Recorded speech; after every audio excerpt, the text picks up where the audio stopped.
সূরা আরাফের ভেতরে আল্লাহ ধরন দিচ্ছেন, কিতাবুন উনজিলা ইলাইকা ফালা ইয়াকুন ফি সাদরিকা হারাজুম মিনহু লিতুনযিরা বিহি ওয়া যিকরা লিল মুমিনিন। আল্লাহ পাক বলেন, এই একখানা কিতাব যেটা আপনার পথে আমি আল্লাহ নাজিল করেছি, এই কিতাব দিয়ে আপনি মানুষদেরকে সতর্ক করবেন। যখনই এই কিতাব দিয়ে মানুষদেরকে সতর্ক করবেন, আপনার মনের ভেতরে যেন কোনো সংকীর্ণতা, সংশয়, সন্দেহ এগুলো কাজ না করে।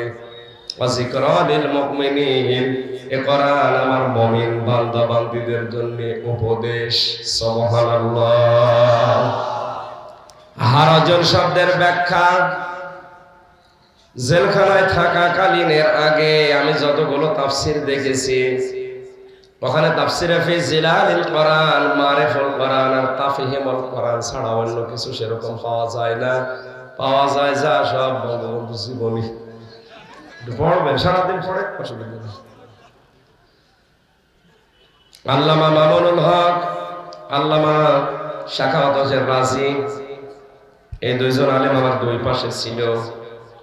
মাঝখানে আমি সারাদিন ওনাদের সাথে থেকে আমি যতটুকু ওনাদের কাছ থেকে পাওয়ার চেষ্টা করেছিলাম, হারাজন শব্দের ব্যাখ্যায় আমি তাফসীর থেকে দুইটা বিষয় আমার এই মেধায় নিতে পেরেছি।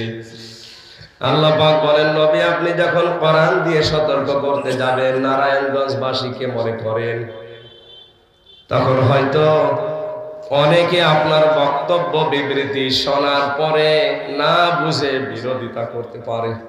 এরকম মানুষ আছে না?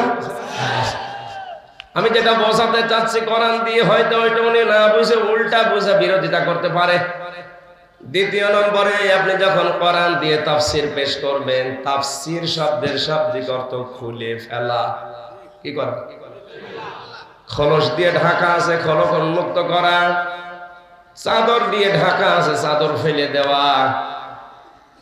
এই সমাজে আবহমান কাল থেকে অনেক নিয়ম নীতি ইসলাম মনে করে অনেকে পালন করে আসছে। আপনি যখন সঠিক তাফসীর তুলে ধরবেন, তখন ওইগুলো বানানো ইবাদত টিকবে না। কথা বলেন।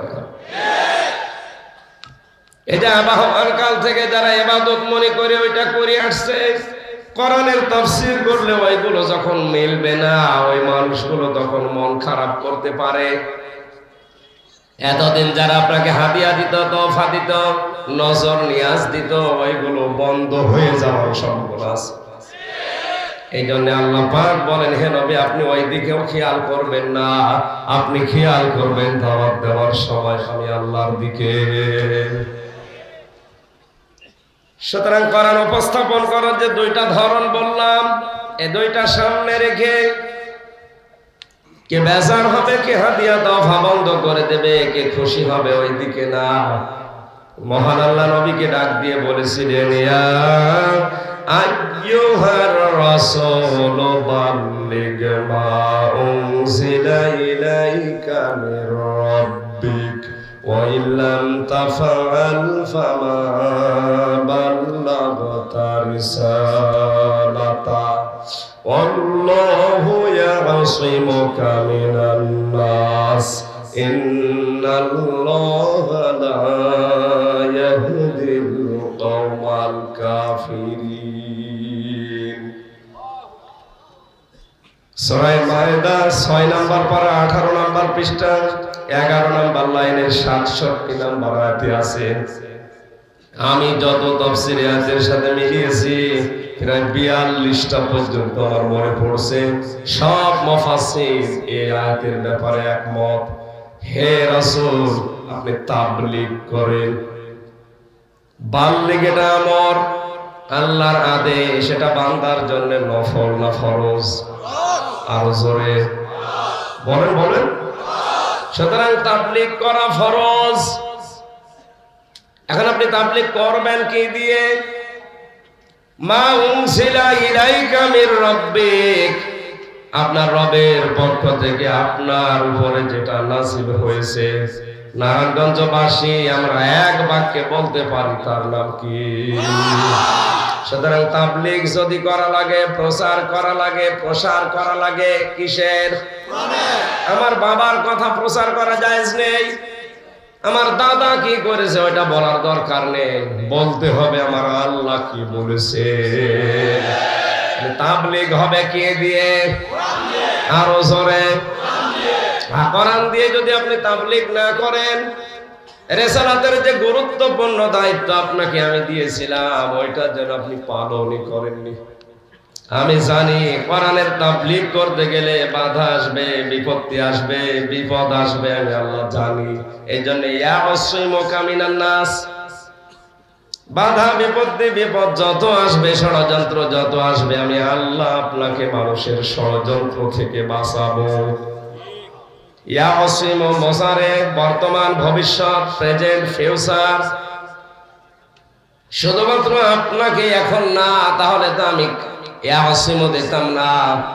কিয়ামত পর্যন্ত যদি মানুষ কোরআনের তাবলীগ করতে গিয়ে বিপদে পড়ে, মুসিবতে পড়ে, ষড়যন্ত্রের শিকার হয়, অবশ্যই আমি আল্লাহ তাকে বাঁচাবো। গ্যারান্টি কার বলেন তো? ইন্নাল্লাহা লা ইয়াহদিল কওমাল কাফিরিন, কোন কাফেরকে আমি আল্লাহ পথ দেখাই না। নারায়ণগঞ্জবাসী খুব খেয়াল করেন, ইহাদের ব্যাখ্যায় আমি হাদিস পেয়েছি, বিশ্বনবী জানিয়েছেন বাল্লিগু আন্নি ওয়ালাউ আয়া। কোরআনের ভাষা ছিল বাল্লিগ, আর নবীর ভাষা বহুবচন বাল্লিগু। তোমরা সবাই মিলে প্রচার করো, আন্নি আমার পক্ষ থেকে, ওয়ালাউ আয়া যদি একটা আয়াত জানা থাকে। নবীর এই আদেশটা উম্মতের জন্য নফল না ফরজ? বলেন বলেন। আল্লাহর আদেশ যেমন ফরজ, রাসূলের আদেশ আমাদের জন্য উম্মত হিসাবে মেনে নেওয়া ফরজ। কারণ শরীয়তের দলিল শুধু আল্লাহই দেননি বিধিবিধান, বিশ্ব নবীকে আল্লাহ সারে শরীয়ত প্রণেতা বানিয়েছিলেন। এজন্য শুধু এখানে আমি একা নেই, যত মানুষ নবীর উম্মত দাবি করবে তারা এই বাল্লিগু এর ভেতরে আছে। এ কারণে সবার জন্য দায়িত্ব হয়ে পড়েছে, একটা কথা জানা থাকলেও প্রচার করা লাগবে। কথা বলেন না কেন?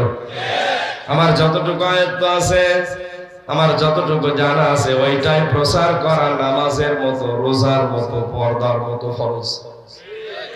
আমি নামাজ যেমন ফরজ মনে করে পড়ি, রোজা যেমন ফরজ মনে করে রাখি, কোরআনের কোন বিষয় আমার জানা থাকলে ওইটা প্রসার করা ঠিক ওই রকম মনে করা ফরজ।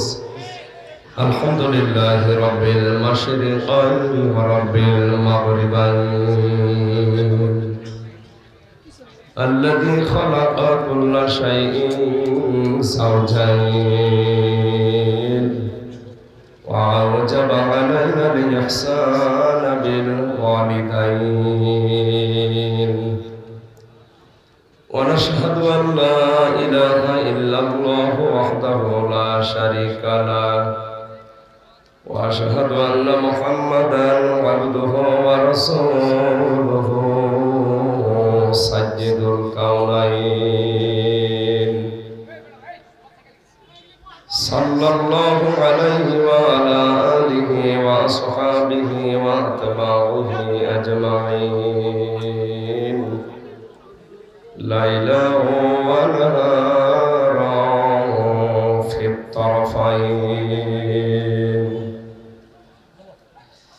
فقد قال الله تعالى في كلامه المجيد وبرهانه التوحيد. কি আশ্চর্য! কথা বলেন কেন? কথা বন্ধ করেন, আবার কথা বলেন, কথা বলেন। জবান খুলে পড়ে না, আউযু বিল্লাহি মিনাশ শাইতানির রাজীম। বিসমিল্লাহির রহমানির রহিম।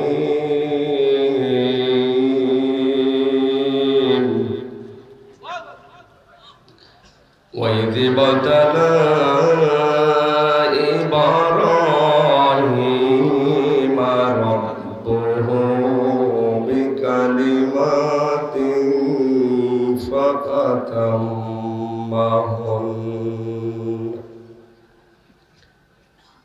قال إني جاعلك للناس إماما قال ومن ذريتي قال لا ينال عهد الظالمين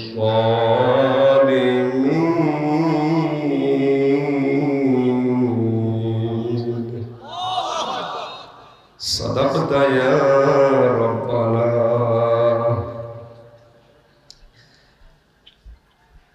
عن أبي سعيد الخدري رضي الله تعالى عنه قال قال النبي صلى الله عليه وسلم من رأى منكم منكرا فليغيره بيده فإن لم يستطع فبلسانه فإن لم يستطع فبقلبه وذلك أضعف الإيمان. رواه البخاري. وقال تعالى في شان حبيبي إن الله وملائكته يصلون على النبي يا أيها الذين آمنوا صلوا عليه وسلموا تسليما. اللهم صل على سيدنا مولانا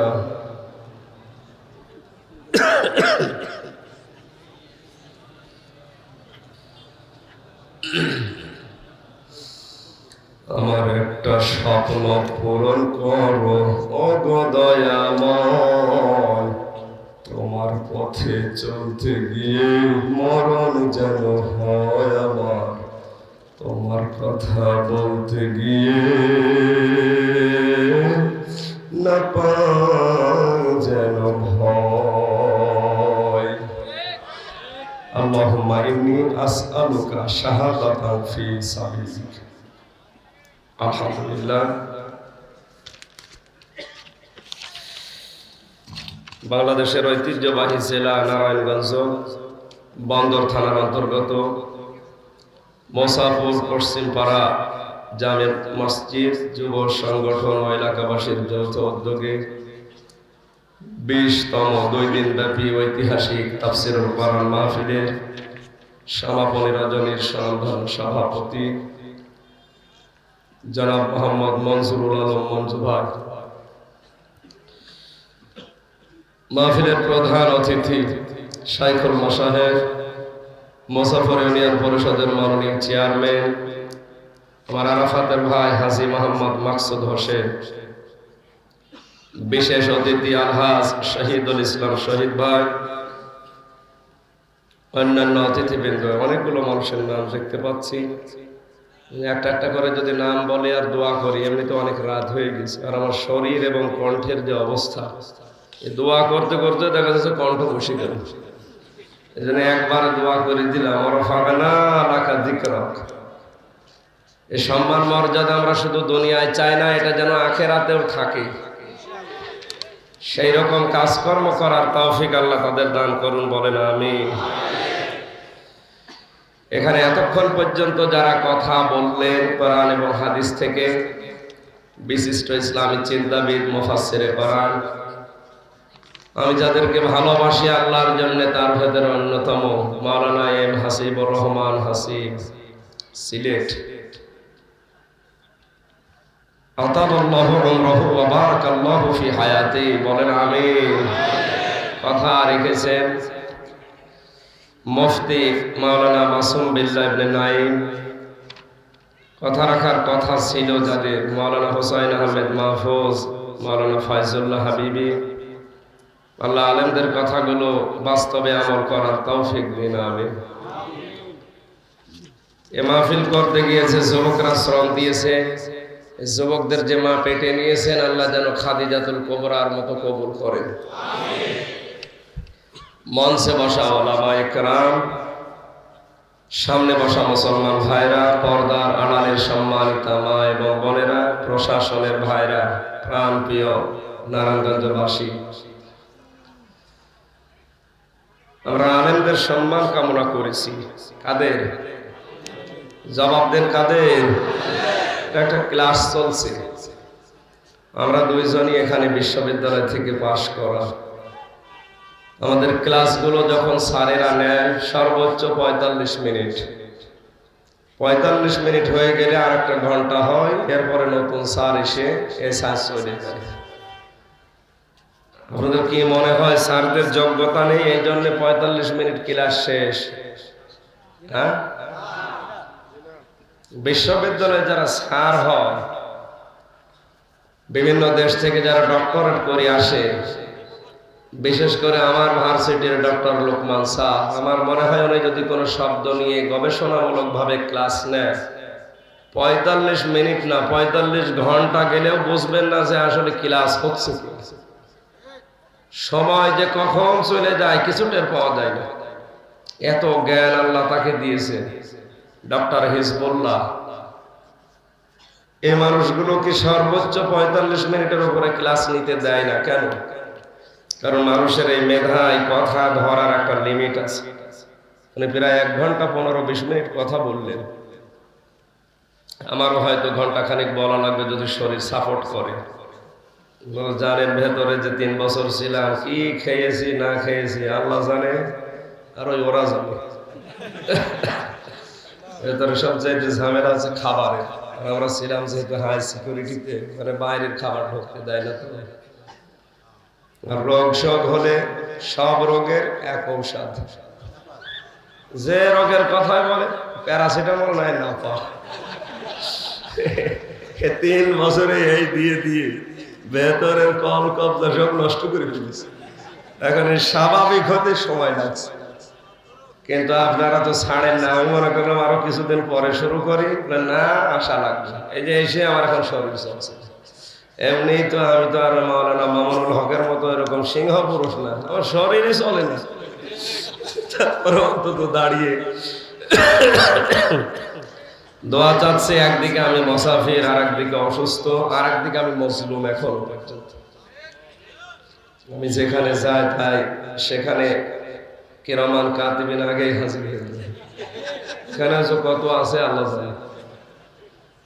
জিবরাইল মিকাইল তো বিভিন্ন কায়দায় হুজুর এই বলবেন, এই বলবেন, এটা বলবেন না, এটা বলবেন না আছে। আমরা কোরআন যখন সামনে নিয়ে পড়ি তখন আর কি বলবো না বলবো আপনার কথা মনে থাকে না, মনে হয় আমাদের রবের কথা। এই জন্য আমরা কোরআন যখন সামনে নিয়েছি, আজকের আলোচনার বিষয় হচ্ছে ইব্রাহিম আলাইহিস সালামের জীবনের 50টা পরীক্ষা আমাদের জীবনের সাথে জাতির পিতার সন্তান হিসাবে আমরা মিলাবো। আমাদের জাতির পিতা যিনি, আল্লাহ ঘোষণা দিয়েছেন যার নাম মিল্লাতা আবিকুম ইব্রাহিম হুয়া সাম্মাকুমুল মুসলিমিন, তিনি তোমাদের জাতির পিতা আর তিনি তোমাদের নাম মুসলিম রেখেছে। হুয়ার ফাইল 2টা, হয় আল্লাহ তাআলা না ইব্রাহিম নবী। আমাদের বাবা আমাদের নাম রাখেন। এই আয়াত থেকে প্রমাণ হয় সন্তানের উপরে যতগুলো দায়িত্ব আছে বাবার, তার অন্যতম হচ্ছে সন্তানের নাম রাখা। তাও অর্থবোধক। আমাদের নাম মুসলিম, আমরা কি মুসলিম মানে আত্মসমর্পণকারী। আমাদের বাবা যেমন আত্মসমর্পণ করেছিল, ইদ ক্বালা লাহু রাব্বুহু আসলিম ক্বালা আসলামতু লিরাব্বিল আলামিন। আল্লাহ যখনই বললেন আত্মসমর্পণ করো, গাছের ডালে বসে কোড়াল দিয়ে কাঠ কাটছিলেন। আল্লাহ বলেন আত্মসমর্পণ করো, তিনি বলেন আমি এখানে কি করে করব? আল্লাহ বলেন খাতনা করো। ওখানে বসে খাতনা করে বলেছিলেন ক্বালা আসলামতু লিরাব্বিল আলামিন, আমি মহান বিশ্বের প্রভু তার কাছে মাথা নত করে সারেন্ডার করে ফেললাম। আমরা সন্তান হিসাবে যেন এভাবে জীবন চালাতে পারি, আমিন। কোরআনে কারীম উপস্থাপন করার কিছু ধরন আছে। এটা তো আর মমতাজের কনসার্ট না যে একটা দেহ দলিয়ে দিলাম, মানে অনেক কিছু থাকে দোলানোর, আমার তো কিছুই নেই, দোলাবো কি? সুতরাং এটা যেহেতু তাফসীরুল কোরআন মাহফিল লিখে দিয়েছে, আমরা তাফসীর আকারে কথা বলবো তেলাওয়াতকৃত আয়াত সূরা বাকারার 124 নম্বর আয়াত থেকে ইনশাআল্লাহ। কিভাবে উপস্থাপন করা লাগে আল্লাহ শিখিয়েছেন, খুব মনোযোগ সহকারে শুনবেন। কোরআনের কোন শব্দ বোঝার জন্য যদি কেউ 1 ঘন্টা চেষ্টা করে, নবীজি বলেন ও যদি নাও বোঝে তাও 500 রাকাত নফল নামাজের সওয়াব হয়। এটা এখন একটা ইবাদত। এটা কি ইবাদত মনে করে আপনি ওইভাবে যেভাবে ইবাদত করা লাগে, নবীজি বলেন ইবাদতে মানুষ যখন দাঁড়ায় সে যেন মনে করে আল্লাহ আমাকে দেখছে, আমি আল্লাহকে দেখতে পাচ্ছি। যদি আমি দেখতে নাও পাই, এই বিশ্বাস নিয়ে ইবাদত করা লাগবে যে অবশ্যই আল্লাহ আমাকে দেখতে পাচ্ছে। এখানে যদি এই মনে করে বসেন যে আল্লাহ আমার দিকে তাকিয়ে আছে, আপনি গল্প করবেন, এদিক ওদিকে তাকাবেন, সব বন্ধ করে দিন। আমার কুষ্টিয়া হালসা বলে একটা জায়গা, গ্রামের বাড়ি। একবার মাগরিবের নামাজ পড়ছিলাম, কারেন্ট চলে গেল। হঠাৎ পাশ থেকে এক মুরব্বি বলছে আজ যা কারেন্ট চলে গেল। নামাজ শেষ করে বললাম মুরব্বি, নামাজের ভেতরে বাইরে 13 ফরজ, আজ যা কোন ফরজ? বলে বাবাজি ওই যে কারেন্ট চলে গেল। আমার মুখ দিয়ে হঠাৎ করে বের হয়ে গেল, কি করবো? নামাজে দাঁড়িয়ে কি বের হচ্ছে ও টের পাচ্ছেন, ও নামাজ হবে? এইরকম নামাজ না, যে নামাজ কবুল হয়ে গেছে। 2 রাকাত নামাজ পড়তে কত মাসলা লাগে, এই মাসলাগুলো দিয়ে যারা সঠিকভাবে নামাজ আদায় করে খুশু নিয়ে, যাদের নামাজ অন্তত কবুল হয়ে গেছে, এরকম 500 রাকাত নফল নামাজের সওয়াব হয়। যারা অ্যাক্টিভ হওয়া লাগবে আরো বেশি। সাহাবায়ে কেরাম কোরআনে কারীম যখন শুনতেন, পাখি এসে তাদের পিঠের উপরে মাথার উপরে বসে মনে করতো গাছের উপরে বসলাম, আর আপনারা কথা বলছেন, চুপ করেন। আলহামদুলিল্লাহ। সূরা আরাফের ভেতরে আল্লাহ ধরন দিচ্ছেন, কিতাবুন উনজিলা ইলাইকা ফালা ইয়াকুন ফি সাদরিকা হারাজুম মিনহু লিতুনযিরা বিহি ওয়া যিকরা লিল মুমিনিন। আল্লাহ পাক বলেন এই একখানা কিতাব যেটা আপনার পথে আমি আল্লাহ নাজিল করেছি, এই কিতাব দিয়ে আপনি মানুষদেরকে সতর্ক করবেন। যখনই এই কিতাব দিয়ে মানুষদেরকে সতর্ক করবেন, আপনার মনের ভেতরে যেন কোনো সংকীর্ণতা, সংশয়, সন্দেহ এগুলো কাজ না করে। ওয়াজিকরা লিল মুমিনিন, এ কোরআন আমার মুমিন বান্দা বান্দীদের জন্য উপদেশ। সুবহানাল্লাহ। হারাজন শব্দের ব্যাখ্যা, জেলখানায় থাকাকালীনের আগে আমি যতগুলো তাফসীর দেখেছি, ওখানে তাফসীরে ফি জিলালিল কোরআন, মারিফুল কোরআন আর তাফহিমুল কোরআন ছাড়া অন্য কিছু সেরকম পাওয়া যায় না। পাওয়া যায় যা সব বঙ্গবন্ধু জীবনী পড়বেন, সারাদিন পড়ে অসুবিধা নেই। আল্লামা মামুনুল হক, আল্লামা শাখাওয়াত হোসেন রাজি, এই 2 জন আলেম আমার 2 পাশে ছিল। মাঝখানে আমি সারাদিন ওনাদের সাথে থেকে আমি যতটুকু ওনাদের কাছ থেকে পাওয়ার চেষ্টা করেছিলাম, হারাজন শব্দের ব্যাখ্যায় আমি তাফসীর থেকে 2টা বিষয় আমার এই মেধায় নিতে পেরেছি। আল্লাহ পাক বলেন, নবী আপনি যখন কোরআন দিয়ে সতর্ক করতে যাবেন, নারায়ণগঞ্জবাসীকে মনে করেন, তখন হয়তো অনেকে আপনার বক্তব্য বিবৃতি শোনার পরে না বুঝে বিরোধিতা করতে পারে। এরকম মানুষ আছে না? আমি যেটা বোঝাতে চাচ্ছি কোরআন দিয়ে, হয়তো ওইটা উনি না বুঝে উল্টা বুঝে বিরোধিতা করতে পারে। দ্বিতীয় নম্বরে, আপনি যখন কোরআন দিয়ে তাফসীর পেশ করবেন, তাফসীর শব্দের শাব্দিক অর্থ খুলে ফেলা। কি করা? খলস দিয়ে ঢাকা আছে, খলক উন্মুক্ত করা। চাদর দিয়ে ঢাকা আছে, চাদর ফেলে দেওয়া। এই সমাজে আবহমান কাল থেকে অনেক নিয়ম নীতি ইসলাম মনে করে অনেকে পালন করে আসছে।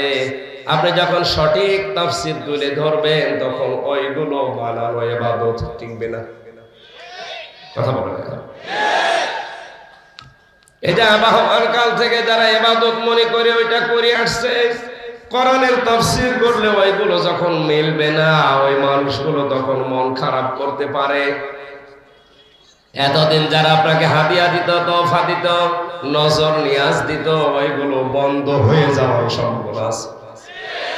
এই জন্য আল্লাহ পাক বলেন, হে নবী আপনি ওই দিকেও খেয়াল করবেন না, আপনি খেয়াল করবেন দাওয়াত দেওয়ার সময় আমি আল্লাহর দিকে।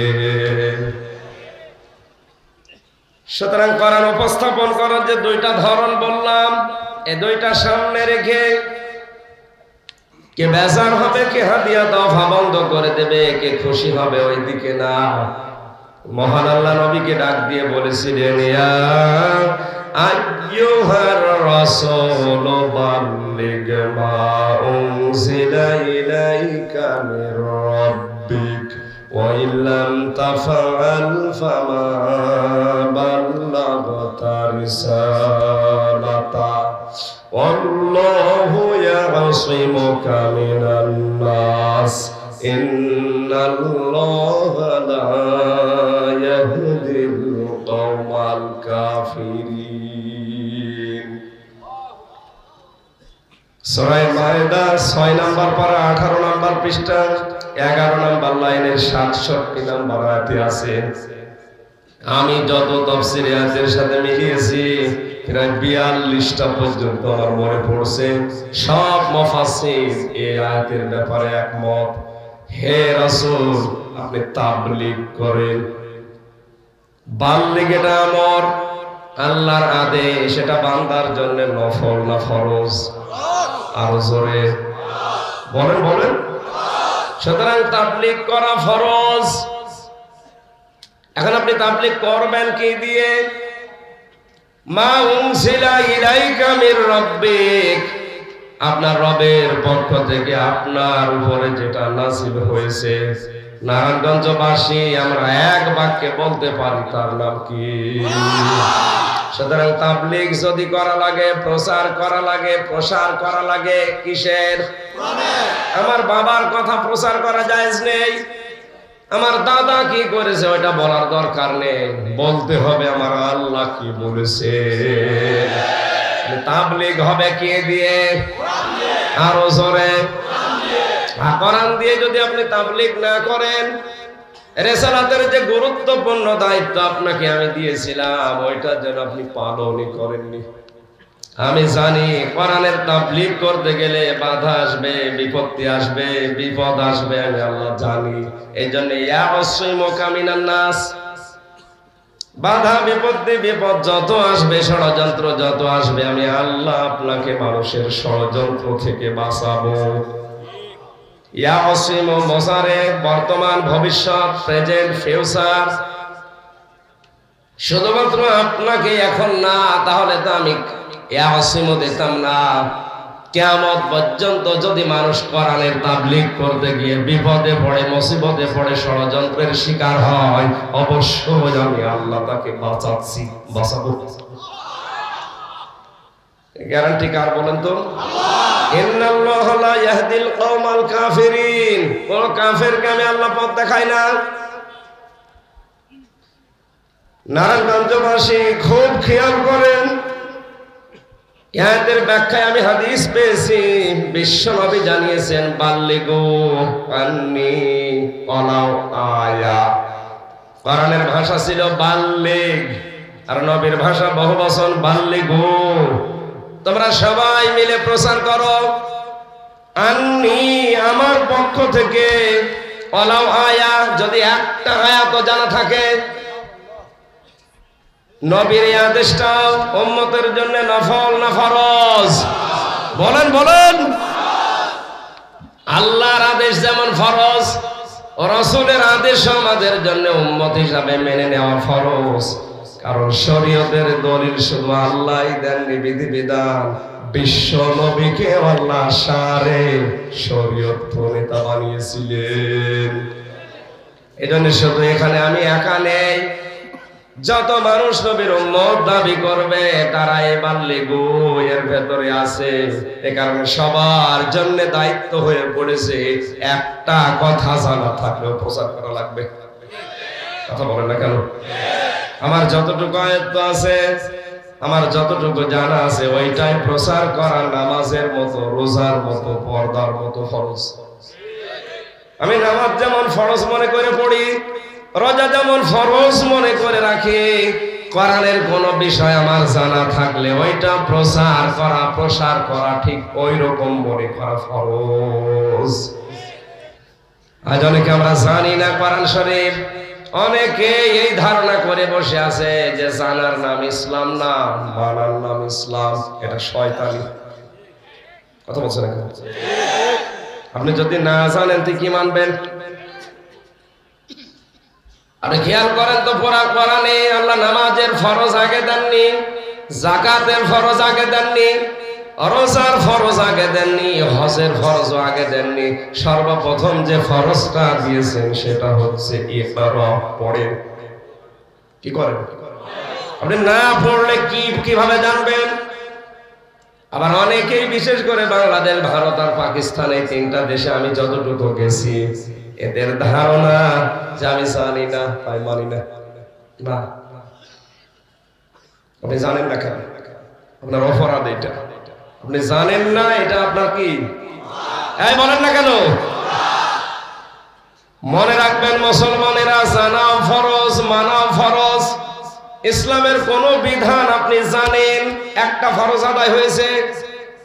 যদি মানেন না তাহলে একটা গুনাহ হবে, জানেনও না মানেনও না, আপনার ডবল গুনাহ হবে। আশা করি কথার অর্থ বুঝেছেন। এখন থেকে আমাদের কি করা লাগবে? যতটুকুই জানবো আমি অতটুকু আলেম, আর ওইটাই আমার দায়িত্ব এসে যায় প্রচার করা।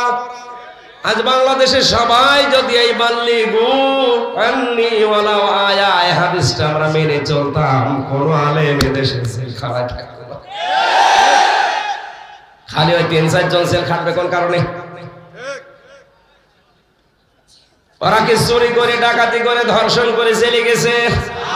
আমার এই যে ৩টা বছর আপনি জেলে রাখলেন, আমি কি চুরি করেছি বলেন? এই কোরআনের জন্য। কথা বলেন না কেন? ওরা নিজেরাই আবার ফতোয়া দেয়, কত হুজুর কিছু বলে, কয় কিছু তো হয় না। আপনার অত বলার দরকার কি? আমার বলার দরকার কি? আমার চাপ উপর থেকে আসছে। এই জন্য দায়িত্ব শুধু আমির হামজার একা না। এ পৃথিবীতে আমরা যারাই নবীর উম্মত দাবি করছি, আল্লাহর কসম, আমরা যদি হাদিসটা নবীজির নির্দেশ মনে করে যে যে জায়গায় আছি পালন করতে পারতাম, এই দেশে আলেমদেরকে জেলে পাঠাতে কেউ সাহস পেত না। এখন থেকে দায়িত্ব আমরা ফরজ মনে করে পালন করতে রাজি আছে। আপনি শুনে ইখলাস জানেন, ওইটাই প্রচার করেন। আপনি যদি জানেন কুল হুয়াল্লাহু আহাদ, আল্লাহ এক, এটাই প্রচার করেন। এটা কি ফরজ? বলেন বলেন। আলেমদের সম্মান প্রথমে আমি এমনিতেই কামনা করি নাই। কোরআনে কারীম জানিয়েছে, ইন্নামা ইয়াখশাল্লাহা মিন ইবাদিহিল উলামা। সূরা ফাতির 22 নম্বর পারার 16 নম্বর পৃষ্ঠার 13 নম্বর লাইনের 28 নম্বর আয়াত। এটা আল্লাহ পাক বলেন, পৃথিবীতে যত বান্দা বান্দি আছে এর ভেতরে আলেম যারা, তারা আমি আল্লাহকে সবচেয়ে বেশি ভয় করে। যেহেতু এনাদের সম্মান আমি কামনা করলাম, এখন এই আলেম কারা? আলেম কারা? এই কথা আমির হামজা বলবে। কথা বলেন না। আমরা অনেকেই মনে করে নামের আগে মাওলানা, মুফতি, হাফেজ লেখা থাকলে এটা আলেম না। আলেম কারা? ওমান আযলামু মিম্মান কাতামা শাহাদাতান ইনদাহু মিনাল্লাহ। সূরা বাকারা 1 নম্বর পারার 20 নম্বর পৃষ্ঠা 13 নম্বর লাইনের 140 নম্বর আয়াতের মাঝের অংশে আছে। আল্লাহ বলেন, তোমরা আলেম মনে করো। আযলাম ইসমে তাফজিল, আমি আল্লাহর ভাষায় সবচাইতে বড় জালেম ওইটা যার কাছে কোরআনের জ্ঞান থাকার পরেও তারা গোপন করে রাখে। আর এই আলেম দিন দিন এখন বাড়তেছে।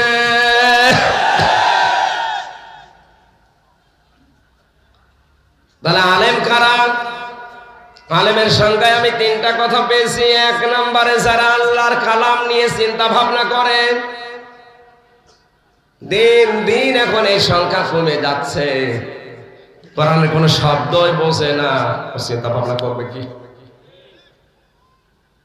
জেলখানায় যাওয়ার আগে 20 সাল পর্যন্ত আমি প্রায় 40 থেকে 42টা পর্যন্ত বিষয় আমি নতুন নতুন বের করতে পেরেছিলাম এই ছোট মাথা দিয়ে।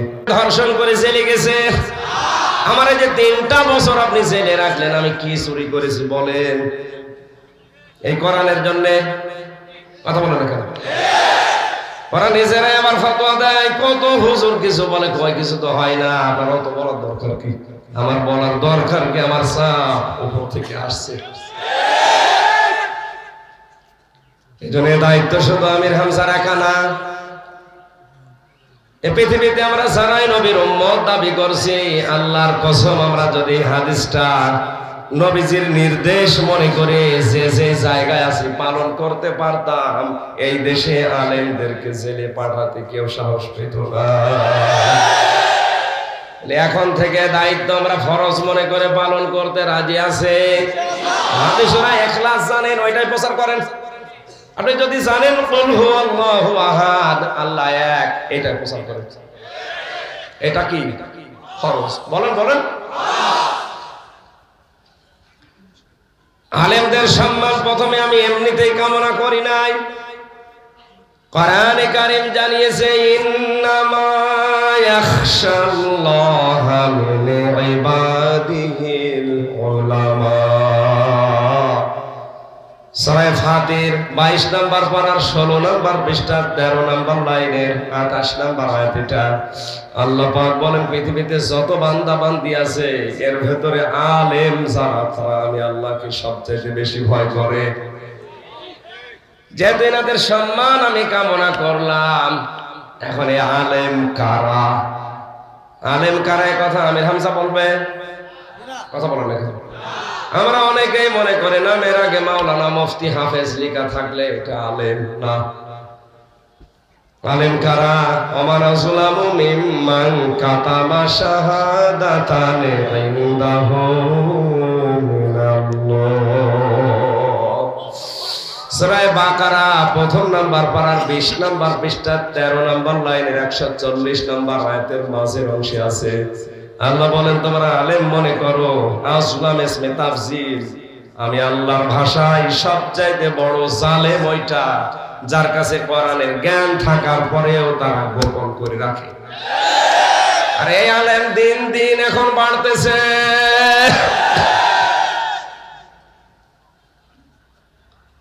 তাহলে আলেম কারা? আলেমের সংখ্যায় আমি তিনটা কথা পেয়েছি। এক নম্বরে যারা আল্লাহর কালাম নিয়ে চিন্তা ভাবনা করে, দিন দিন এখন এই সংখ্যা কমে যাচ্ছে। কোরআনের কোনো শব্দই বোঝে না, চিন্তা ভাবনা করবে কি? জেলখানায় যাওয়ার আগে 20 সাল পর্যন্ত আমি প্রায় 40 থেকে 42টা পর্যন্ত বিষয় আমি নতুন নতুন বের করতে পেরেছিলাম এই ছোট মাথা দিয়ে। এখন 31, 3 বছর বাদ দিলে থাকে কত? 28 বছরে যদি আমি এতগুলো বিষয় নজরে আনতে পারি, যারা আমার দাদার বয়সী তাদের তো কমপক্ষে 200টা বের করা দরকার। অধিকাংশ আলেমের নাম নিয়ে শুধু ভরে আর পান। আলেমদের বিরুদ্ধে না, পৃথিবীর প্রতিটি নবীর বুক ছিল বড়, পেট ছিল ছোট। আপনি নবীর ওয়ারিস, আপনার বুক নেই, শুধু পেট। দেওয়ানবাগের যে হুজুর, আমার মনে হয় মহিলারা আমরা যদি দেখে এতে লজ্জা পাবে, বলবে আল্লাহ সন্তান হয় আমাদের আর পেট হয় এর। কি পেট? আখেরি পেট। ভড়ি এত বড়, উকুন মারা যায় ভড়ির উপর। না না, আলেমদের কাজ গবেষণা করা। হ্যাঁ, দায়িত্বে যারা আছেন, আমাদের মাননীয় প্রধানমন্ত্রী যে 564টা মসজিদ বানিয়েছে, মডেল মসজিদ, এখানে গবেষণাগার ও নতুন নতুন খুলছে। দায়িত্ব আমাদের এখন নেওয়া লাগবে, এখানে বসে যেন কোরআনের নতুন নতুন বিষয় আমরা জাতিকে উপহার দিতে পারি। যেন ধন্যবাদ জানাই তাকে এই কাজটা অন্তত বাংলাদেশে করার জন্য। এদেশে লালন ইনস্টিটিউট তৈরি হয়, লালন গবেষণাগার তৈরি হয়। আমার বাড়ি লালনের পাশে, আমি দেখেছি কত মন গাঁজা খেয়েছে এই নিয়ে গবেষণা। ওখানে আপনি যেয়ে দেখবেন মন মন গাঁজা পাওয়া যায়। সারা দেশ থেকে মানুষ যায়, ভক্ত যারা আসে, কেন যারা কি করে, যে পুলিশ পাহারা দেয় বলে গাঁজা খায়। একবার যে দেখি রাত 9টার দিকে একজনকে দুধ খাওয়াচ্ছে, বললো ভাই কি করে? বলে হুজুর আল্লাহ বলি। আল্লাহর ওলির পোশাক আশাক কই? আমার বলছো যে পোশাক নেই, তাতে কি? এর ভিতরে মাল আছে, মাল আছে, মাল যা আছে সব দেখা যাচ্ছে। এ মাল তো সবার আছে, নতুন মাল দেখা। ওকে মাল এক কথা বলে দেখেন। সুতরাং গবেষণাগার খোলা দরকার নতুন নতুন করে, কোরআনের না লালনের? আরো জোরে বলেন কিসের? আলেম আল্লাহর কাছে ওইটা যে কোরআন নিয়ে চিন্তা ভাবনা করে, যতটুকু জানে ওইটা প্রচার করে। ইমাম আবু হানিফা এইটা করার কারণে 8 বছর জেলে ছিলেন। তিনি যতদিন কোরআন পড়েছিলেন সমস্যা ছিল না, যতদিন বুঝেছিলেন সমস্যা ছিল না, যতদিন মেনেছিলেন সমস্যা ছিল না। যখনই বলেছেন আমি এটা মানুষকে মানাবো, তখনই তার জেল হয়েছে 8 বছর। ইমাম মালিক রহমতুল্লাহ আলাইহি যতদিন পড়েছেন, বুঝেছেন, মেনেছেন, তার অবস্থা খারাপ ছিল না। যখনই বলেছেন এটা আমি মানুষকে মানাবো, তখনই তার রিমান্ড হয়েছে 42 দিন। আল্লামা শফি রহমতুল্লাহ আলাইহি, আহমেদ শফি, যার নাম আমরা তেতুল হুজুর দিয়ে দিয়েছি, তিনিও যতদিন পর্যন্ত কোরআন পড়িয়েছিলেন, বুঝেছিলেন, মেনেছিলেন, সমস্যা ছিল না। যেই বলেছে না কোরআনের নির্দেশ, আল্লাযীনা ইউযুনা রাসূলাল্লাহি লাহুম আযাবুন আলীম, যারা রাসূলকে কষ্ট দেয় বা দিচ্ছে, দেবে, তাদের জন্য যন্ত্রণাদায়ক শাস্তির ব্যবস্থা করবে কে? আল্লাহ। একথা তিনি যখন বুঝে বাস্তবে 13টা দফা দিয়ে এদেশে রাজপথে আসলেন, তখনই তার নাম পর্যন্ত পাল্টিয়ে রাম আর বামরা দিয়েছে তেতুল হুজুর। কথা বলেন না কেন? এজন্য আমাদের উচিত, আমরা যদি আলেম হিসাবে আল্লাহর কাছে পরিগণিত হতে চাই, অবশ্যই আমাদেরকে বাল্লিগু এই হাদিসটা খেয়াল করা লাগবে। 3 নম্বরে, আল্লাহ অসন্তুষ্ট হয় এমন কোন কাজ আমাদের দ্বারা যেন প্রকাশ না পায়। আল্লাহ এই আলেমদের সম্মান মর্যাদা দুনিয়া আখিরাতে আরো বাড়িয়ে দেন।